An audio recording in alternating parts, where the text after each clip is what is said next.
இந்த வீடியோவில் மெல்ல கற்போருக்காக unit 1 history outbreak of first world war அந்த பாடத்திலிருந்து நம்ம ஸ்மால் கொஸ்டின் அண்ட் ஆன்சர்ஸ் பார்க்கலாம்.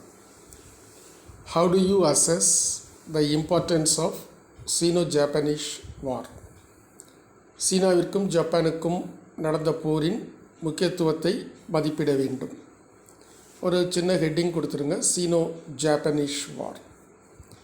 Japan defeated China. So Japan என்கின்ற நாடு சைனாவை தோற்கடித்தது. அதை நீங்கள் எழுதுங்க. Japan defeated China. அடுத்தது Russia, Germany and France warned Japan. Warn அப்படின்னு சொன்னால் எச்சரிக்கை. 3 நாடுகள் ரஷ்யா, ஜெர்மனி, ஃப்ரான்ஸ். இந்த 3 நாடுகளும் ஜப்பானை எச்சரிக்கை செய்தன. Japan was the strongest nation in the East Asia. So அதனால் ஜப்பான் நம்ம என்ன புரிஞ்சுக்கிட்டோன்னா, ஜப்பான் ஒரு வலிமையான நாடு ஈஸ்ட் ஏஷியாவில் அப்படிங்கிறத நாம் தெரிஞ்சுக்கிட்டோம். சரியா? 3 சென்டென்ஸ் இருக்குது. சிம்பிளான சென்டென்ஸு படிச்சுக்கோங்க. Name the countries in the triple entente. 2வது கொஸ்டின். ட்ரிபிள் என்டென்டி அப்படின்னு சொன்னாக்கா 3 நாடுகளுடைய கூட்டணி. ஸோ அதில் என்னென்ன நாடுகள் இருக்குதுன்னு பார்க்கணும். ட்ரிபிள் என்டென்டி அப்படின்னு சொல்லிட்டு ஒரு ஹெட்டிங் கொடுத்துருங்க. 3 நாடுகள் ஈஸியாக படிக்கலாம், ஆனால் ஸ்பெல்லிங் படிச்சுக்கோங்க. Britain, France, Russia. So Britain எங்கே இருக்குதுன்னு மேப்பில் கொடுத்துருக்கு, அதை பாருங்கள். ஃப்ரான்ஸ் எங்கே இருக்குதுன்னு கொடுத்துருக்கு, Russia. So Britain, France, Russia. Spelling பார்த்திங்கன்னா BRITAIN. ஃப்ரான்ஸ் பொறுத்தளவில் FRANCE. Russia RUSSIA. இப்போ 3வது கொஸ்டின் பார்க்கலாம். What were the 3 militant forms of nationalism in Europe? யூரோப்பில் இருக்கிற 3 புரட்சிகரமான தேசிய அமைப்புகளை தேசியத்தை பற்றி எழுதுக. நேஷ்னலிசம் இன் யூரோப், தேசியம் யூரோப்பில் அப்படின்ட்டு ஒரு ஹெட்டிங் அதுலேருந்து எடுத்துக்கலாம், கொஸ்டின்லேருந்து. இங்கிலாண்ட்ஸ் ஜின்கோயிசம். ஸோ ஜின்கோயிசம் ஸ்பெல்லிங் படிக்கணும். JINGOISM. இசம் அப்படின்னா கொள்கை. JINGOISM, ஜின்கோயிசம். இங்கிலாண்டு ஸ்பெல்லிங் படிச்சுக்கோங்க. ENGLAND''S.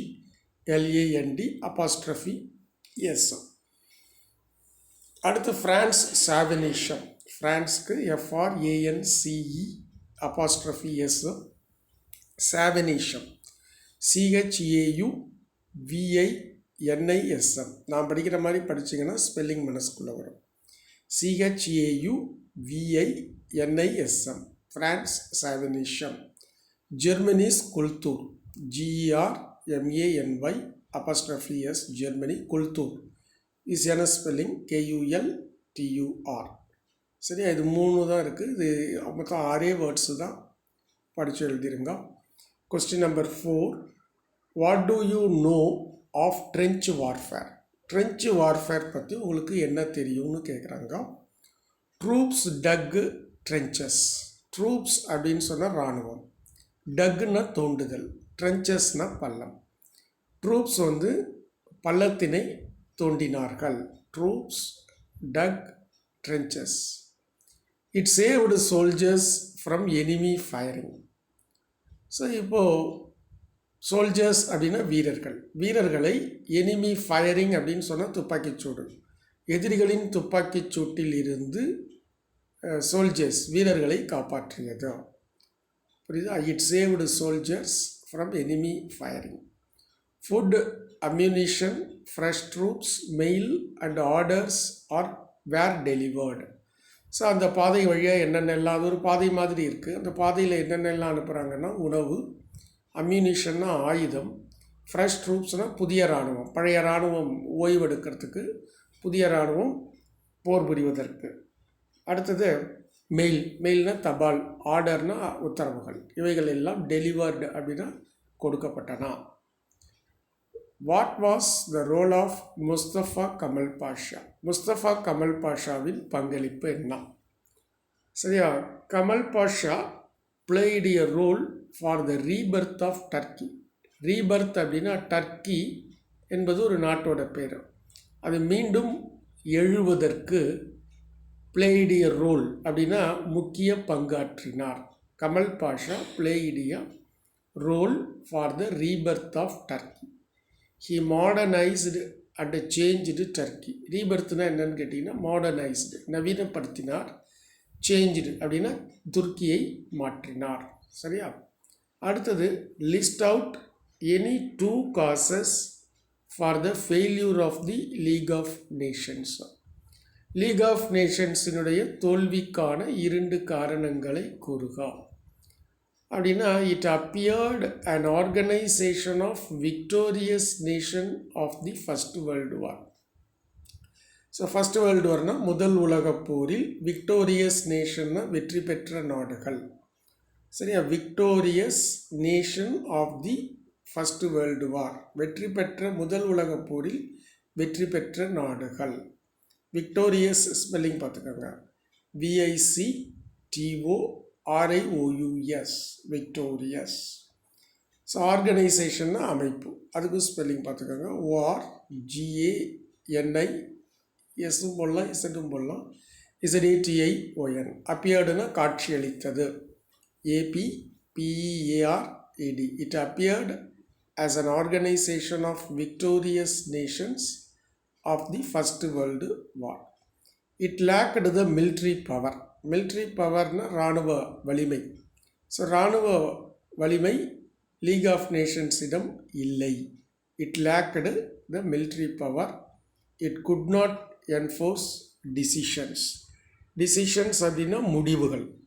ஸோ ஆகையினால இந்த அமைப்பானது முடிவுகளை எடுக்க முடியாமல் இருந்தது.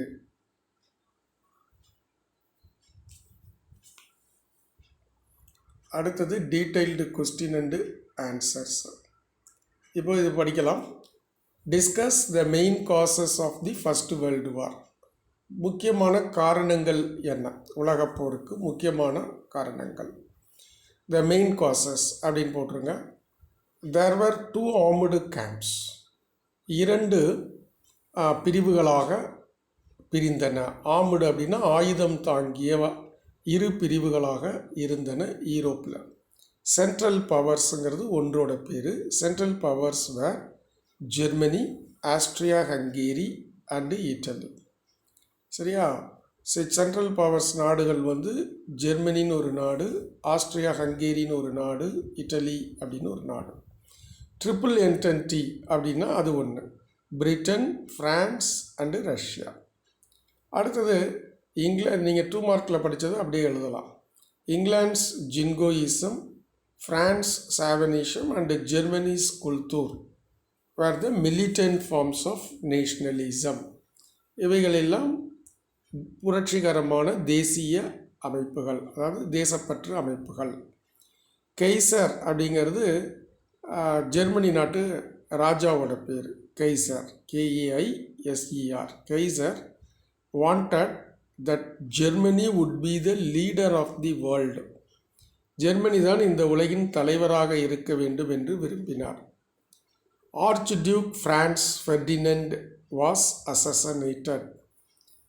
அதாவது ஆர்ச் டியூக் எழுதினாலும் ஃப்ரான்ஸ் ஃபெர்டினண்ட்னு எழுதிக்கோங்க, அது ஒரு இளவரசன்னு பேர். ஃப்ரான்ஸ் ஃபெர்டினண்ட் அப்படின்னா FRANZ, Franz Ferdinand, FERDINAND, Ferdinand.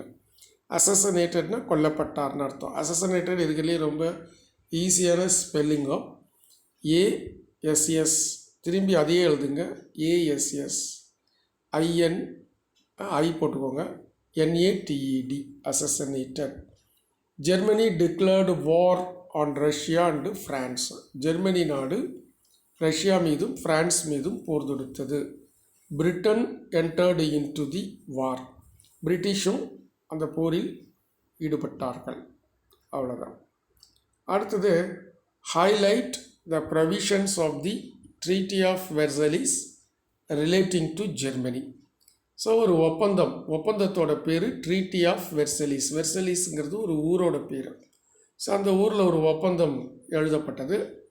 Germany தொடர்பாக அந்த ஒப்பந்தத்தில் என்ன இருக்குன்னு சொல்லுங்க அப்படின்னு சொன்னாங்க. நீங்கள் ப்ரொவிஷன்ஸ் ரிலேட்டிங் டு ஜெர்மனி கொஸ்டின்லேருந்து எடுத்து எழுதிக்கலாம். Germany was found guilty. கில்ட்டினா குற்றம், குற்றவாளி. ஜெர்மனி குற்றவாளியாக காணப்பட்டது, கண்டுபிடிக்கப்பட்டதா. Germany was found guilty. கில்ட்டினா குற்றவாளி. Germany was to pay reparation. Reparation அப்படின்னா போர் நஷ்ட ஈடு. அதனை ஜெர்மனி கொடுக்க வேண்டும். டு பே, டு பேனா கொடுக்கணும். Germany was to pay reparation. The German army was to be limited. German army வந்து லிமிட்டட் அப்படின்னு சொன்னால் வரையறுக்கப்பட்டது, ஒரு லிமிட்டாக தான் இருக்கணும். ஸோ ஒரு எல்லைக்குட்பட்டு இருக்க வேண்டும்.